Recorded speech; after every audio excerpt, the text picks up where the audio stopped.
Hello student, कैसे हैं आप सब। एक बार पुनः सी कोचिंग क्लासेस पर स्वागत है। उम्मीद करता हूं आप सब अच्छे होंगे, मस्त होंगे, बेहतर होंगे, आपकी पढ़ाई बेहतर चली होगी। क्लास 12 फिजिक्स एनसीईआरटी में चैप्टर फर्स्ट चल रहा है बच्चों, जिसमें आपको क्रम से आपको लेक्चर प्रोवाइड हो रहे हैं। आज के इस लेक्चर में आप लोग सीखने वाले बच्चों, वैद्युत द्विध्रुव किसे कहते हैं, वैद्युत द्विध्रुव आघूर्ण क्या है, साथ में इससे संबंधित हम न्यूमेरिकल क्वेश्चन भी करेंगे। ठीक है बच्चों, तो इसके पहले जो भी हमने वीडियोज अपलोड किया है, जो भी आप लोगों को लेक्चर प्रोवाइड किया है, आप लोग प्लेलिस्ट में जाएं। प्लेलिस्ट में आपको क्रम से मिल जाएगा और बेहतर रूप से तैयारी करें। यदि अभी तक आपने नोट्स नहीं लिया है तो कॉन्टैक्ट नंबर 9685299149, मात्र 100 रुपीज चार्ज लगेगा बच्चों। प्रॉपर रूप से हैंड रिटन नोट्स मिलेगा और आप 1 साल तक बेहतर रूप से हमारे साथ जुड़ करके तैयारी करेंगे। चलिए शुरू करते हैं बच्चों। तो वैद्युत द्विध्रुव पहले देखेंगे और फिर देखेंगे वैद्युत द्विध्रुव आघूर्ण। चैप्टर 1 का नाम है electric charge and field. Electric dipole, द्विध्रुव मतलब दो ध्रुव, ध्रुव का मतलब यहां पर आवेश। ऐसे हमारे पास कोई भी निकाय है जिसमें दो विजातीय आवेश हैं, परिमाण जिनका समान है, आपका वो द्विध्रुव कहलाएगा। क्या? द्विध्रुव कहलाएगा। दो विजातीय आवेश हो और परिमाण समान हो और अल्प दूरी पर स्थित है। जैसे बच्चों यहां पर मैंने कहा एक प्लस क्यू आवेश है, ठीक है, और यहां पर एक माइनस क्यू आवेश है। ठीक, ये अल्प दूरी पर स्थित है। इसके बीच की दूरी को हमेशा 2a या 2l से ही दर्शाते हैं। यदि दो आवेश विजातीय होने चाहिए, ध्यान रखिएगा, द्विध्रुव मतलब दो ध्रुव हैं, वो भी विजातीय हैं और इनका परिमाण समान है। इनका परिमाण समान है, दोनों के बीच की दूरी 2a है, दोनों के बीच की दूरी 2a है। तो इसे हम बोलते हैं बच्चों वैद्युत द्विध्रुव। कोई दिक्कत? कि अल्प दूरी पर दो समान परिमाण के दो विजातीय आवेशों के निकाय को हम वैद्युत द्विध्रुव कहते हैं, इलेक्ट्रिक डाइपोल कहते हैं। क्या बोलते हैं? इलेक्ट्रिक डाइपोल कहा जाता है। अब यदि मैं आपसे कह दूं कि ये आपका प्लस क्यू आवेश है और माइनस क्यू आवेश है, दोनों आवेशों के बीच की दूरी को क्या बोला जाता है बच्चों? तो आप सिंपल तरीके से कह सकते हैं कि ये द्विध्रुव है और इनके बीच की दूरी को हम द्विध्रुव लंबाई कहेंगे। क्या बोलेंगे? द्विध्रुव लंबाई। तो इसकी परिभाषा आप लोग लिख सकते हैं, द्विध्रुव लंबाई क्या कहलाता है। तो इसकी परिभाषा आप लिख सकते हैं बच्चों कि दोनों आवेशों के बीच की दूरी को, यानी द्विध्रुव के दोनों आवेशों के बीच की दूरी को, यहां पर मैं पूरा विधिवत लिख देता हूं, द्विध्रुव के दोनों आवेशों, द्विध्रुव के दोनों आवेशों के बीच की दूरी को, दोनों आवेशों के बीच की दूरी को, बीच की दूरी को, दोनों आवेशों के बीच की दूरी को क्या कहा जाता है बच्चों? द्विध्रुव लंबाई कहते हैं। द्विध्रुव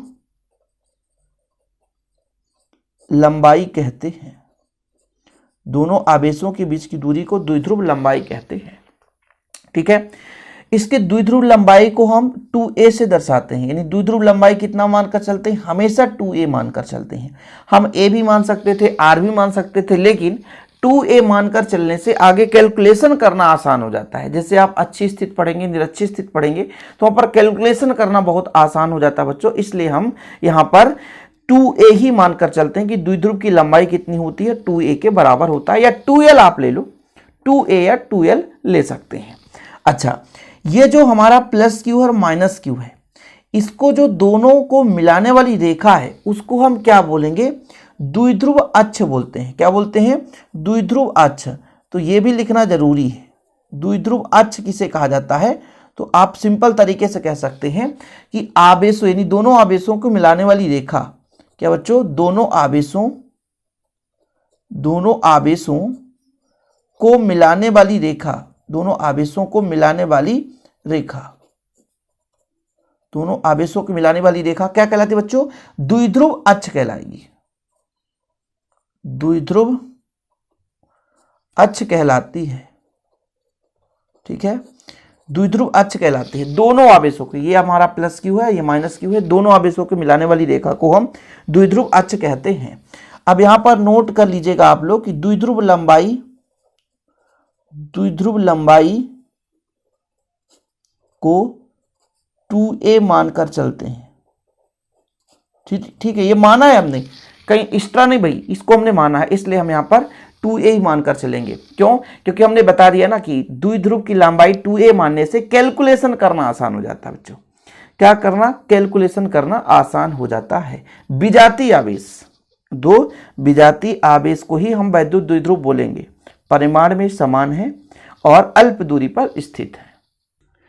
तो अब अपन स्टार्ट करने वाले हैं वैद्युत द्विध्रुव आघूर्ण। इलेक्ट्रिक डाइपोल मोमेंट, मोमेंट मतलब घूमने का स्थिति है ना।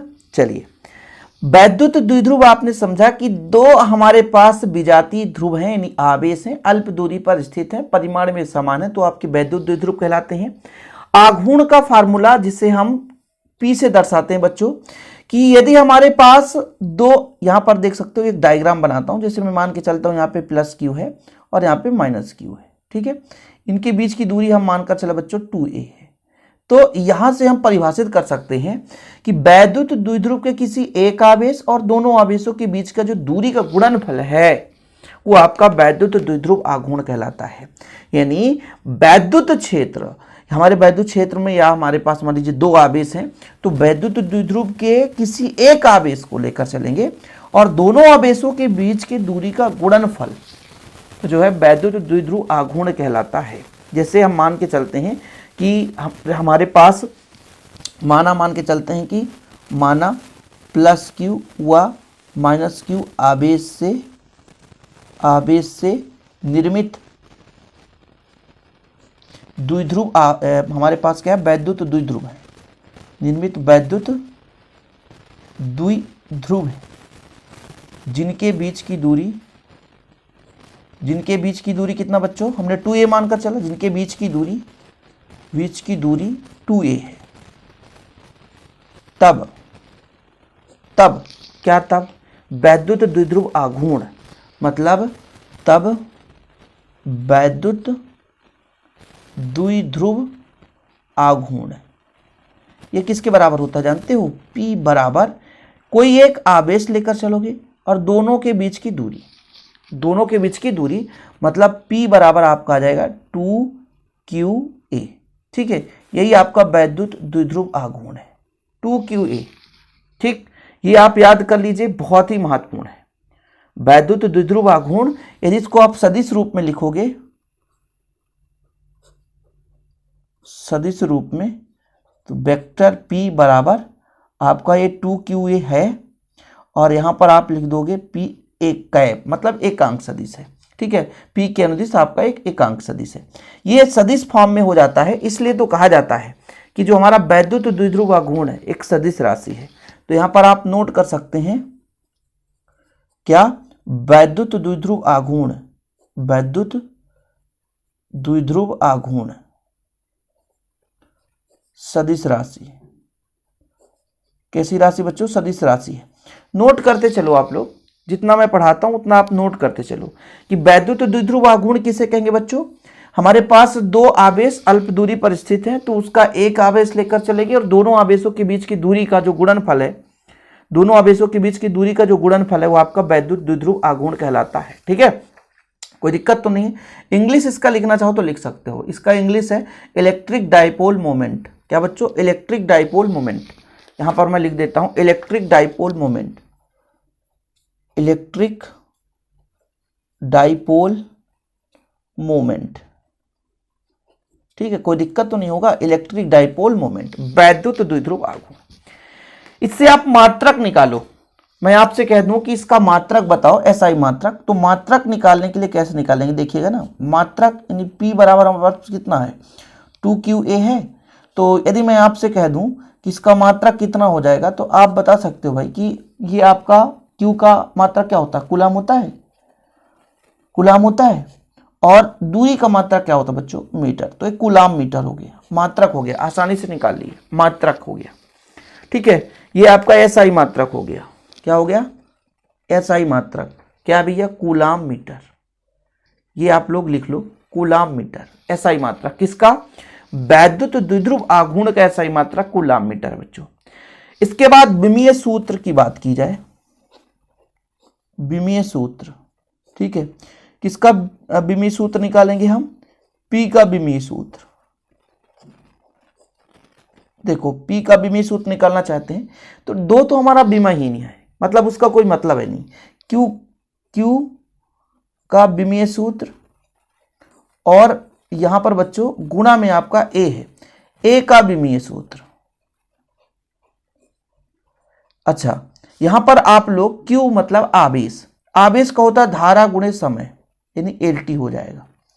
और आपका A लंबाई है, और लंबाई को केवल और केवल L से दर्शाया जाता है। किससे? L से। मतलब द्रव्यमान तो है नहीं, तो द्रव्यमान 0, दूरी है हाँ, टाइम है हाँ, एम्पियर है हाँ। ये आपका आ गया विमीय सूत्र। किसका विमीय सूत्र आ गया? इलेक्ट्रिक डाइपोल मोमेंट का, वैद्युत द्विध्रुव आघूर्ण का विमीय सूत्र निकल कर आ गया।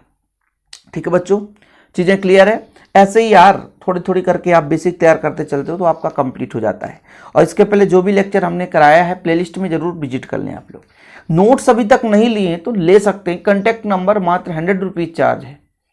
96 85 29 91 49 पर कॉन्टैक्ट करके नोट्स प्रॉपर रूप से ले लें आप लोग। चलिए एक इससे न्यूमेरिकल क्वेश्चन कर लेते हैं, क्योंकि आप लोगों के मन में संशय न रह जाए कि सर न्यूमेरिकल नहीं कराते हैं, न्यूमेरिकल हमसे बन ही नहीं रहा है, तो आप लोगों को दिक्कत नहीं होगा। एक इलेक्ट्रॉन और एक प्रोटॉन एक दूसरे से एक एंगस्ट्रॉन की दूरी पर स्थित है। सबसे पहले तो मैं आपसे कह दूं कि भाई एक इलेक्ट्रॉन या एक प्रोटॉन पर आवेश कितना होता है। तो एक इलेक्ट्रॉन पर जो Q का मान होगा बच्चों, एक इलेक्ट्रॉन या एक प्रोटॉन 1.6 × 10⁻⁻19 कूलम। तो ये हमारे पास Q का मान आ चुका है। अब ये भी दे के रखा है कि दोनों आवेशों मतलब इलेक्ट्रॉन और प्रोटॉन दोनों के बीच की दूरी है 2a बराबर 1 एंगस्ट्रॉन है। कितना? 1 एंगस्ट्रॉन है। ठीक, एंगस्ट्रॉन को यदि हम मीटर में बदलना चाहें तो 10 की घात -10 का गुणा करना पड़ेगा। तो एंगस्ट्रॉन जो है वो मीटर में बदल गया। किस में बदल गया? मीटर में बदल गया। अब चूंकि द्विध्रुव आघूर्ण का फार्मूला क्या होता है? द्विध्रुव आघूर्ण अभी आपने पढ़ा, द्विध्रुव आघूर्ण P जो है आवेश और दोनों के बीच की दूरी के गुणनफल के बराबर है। आवेश और दोनों आवेशों के बीच की दूरी के गुणनफल के बराबर है। आवेश का मान कितना? 1.6 × 10⁻⁻19 कूलम, गुणा में आपका 1 × 10⁻⁻10 मीटर। इसको कैलकुलेशन करो तो आपका 1.6 ही रहेगा और 10 9 कितना हो जाएगा? 29। ठीक है, ये आपका आ चुका है कूलाम मीटर। क्या है बच्चों? Coulomb metre. एक क्वेश्चन ही बोल के रखा था ना कि आपको वैद्युत द्विध्रुव आघूर्ण निकालना है, तो आसानी से आपने निकाल लिया। सिंपल है कि हमारे पास एक इलेक्ट्रॉन या एक प्रोटॉन पर आवेश इतना होता है, दोनों के बीच की दूरी इतना दे के रखा है, वैद्युत द्विध्रुव आघूर्ण निकालना है, तो ये हमारे पास आवेश और दोनों के बीच की दूरी का गुणनफल। सिंपल तरीके से क्वेश्चन का सॉल्यूशन। दूसरा न्यूमेरिकल लेकर आया हूं बच्चों, क्योंकि हर एक टॉपिक में न्यूमेरिकल कराना मेरा दायित्व है। मैंने पहले ही बताया था कि इस साल कुछ स्पेशल अलग तरीके से पढ़ाना है, सेम नहीं, कुछ एक्स्ट्रा हमको लेकर आना है। तो आप लोग ये मत सोचिए कि पिछले साल इस साल में कोई डिफरेंस नहीं, न्यूमेरिकल भी हम ऐड करते चल रहे हैं। इस बार हल दे के रखा बच्चों, मतलब हल करेंगे, क्वेश्चन दे के रखा है 5 माइक्रो कूलम और -5 माइक्रो कूलम, दो हमारे पास आवेश थे, हमको एक ही लेकर चलना है। मतलब Q का मान देके रखा 5 माइक्रो कूलम। माइक्रो को यदि कूलम में बदलना है तो माइक्रो में 10⁻⁻6 का गुणा करेंगे तो कूलम में बदल जाएगा। ठीक, दोनों एक दूसरे से 1 mm पर स्थित है। मतलब 2a बराबर बच्चों 1 mm है, मिलीमीटर है। इसको मीटर में मिली में 10⁻³ का गुणा करना पड़ता है, तो 1 × 10⁻³ ये मीटर में बदल गया। किस में बदल गया? मीटर में बदल गया। अब चूंकि P बराबर क्या होता है? आवेश गुणे दोनों आवेशों के बीच की दूरी। आवेश का मान कितना बच्चा? 5 × 10⁻6 और 2a कितना है? 1 × 10⁻3। कुल मिला के कैलकुलेशन करोगे तो 5 × 10⁻9 इतना ही तो आ रहा है, और ये आपका आ गया कूलम मीटर। चीजें क्लियर? कोई दिक्कत तो नहीं है? ऐसे कई सारे क्वेश्चन आ जाएंगे और आप लोगों से बनेगा भी। ठीक है, तो जब भी ऐसा क्वेश्चन आ जाए तो आपसे बनेगा। अब यहां पर हो सकता है आवेश का मान बदल जाए, दोनों के बीच की दूरी बदल जाए, तो मेथड तो क्लियर हो गया ना, मेथड तो क्लियर हो गया। अब कोई भी क्वेश्चन आएगा आप आसानी से कर पाओगे, और आप लोगों को दिक्कत होगी तो आप लोग बताइएगा भाई कि इस प्रकार से क्वेश्चन नहीं बन रहे हैं। टेलीग्राम में ज्वाइन कर लें, शिव कोचिंग क्लासेस के नाम से टेलीग्राम है। और अभी तक आपने नोट्स नहीं लिए तो नोट्स ले लें बच्चों, ताकि प्रॉपर रूप से तैयारी हो सके। 9685299149 कांटेक्ट नंबर।